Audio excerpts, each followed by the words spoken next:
توبہ کر لینا بھی تقویٰ ہے۔ آج کی آیت کی ترجمہ۔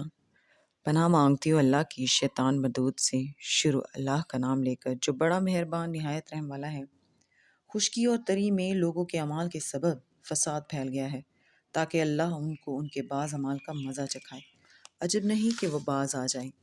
کہہ دو کہ ملک میں چلو پھرو اور دیکھو کہ جو لوگ تم سے پہلے تھے ان کا کیسا انجام ہوا۔ ان میں زیادہ تر مشرک ہی تھے۔ تو اس روز سے پہلے جو اللہ کی طرف سے آ کر رہے گا اور رک نہیں سکے گا، سیدھے دین کے رستے پر سیدھا رخ کیے چلتے رہو کہ اس روز سب لوگ منتشر ہو جائیں گے۔ جس شخص نے کفر کیا تو اس کے کفر کا ضرر اسی کو ہے، اور جس نے نیک عمل کیے تو ایسے لوگ اپنے ہی لیے آرام گاہ درست کرتے ہیں، تاکہ جو لوگ ایمان لائے اور نیک عمل کرتے رہے ان کو اللہ اپنے فضل سے بدلہ دے۔ بے شک وہ کافروں کو دوست نہیں رکھتا۔ صدق اللہ العظیم۔